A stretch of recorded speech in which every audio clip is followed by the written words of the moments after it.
lot better when the engine is running because it saves the battery, obviously.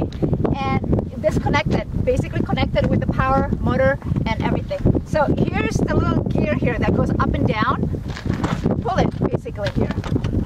It's just like a fishing it's like a fishing reel. Whee! And then you pull it, you pull it, you pull it, you pull it, you pull it here. I have a long one, by the way. I don't know how, depending on what you have. And this one has a huge one. And we're gonna connect it to a little ledge out underneath here. If you can come closer here and look at it, what I'm doing here. This is something that's, you know, you gotta have to find stationary object, obviously. Alright?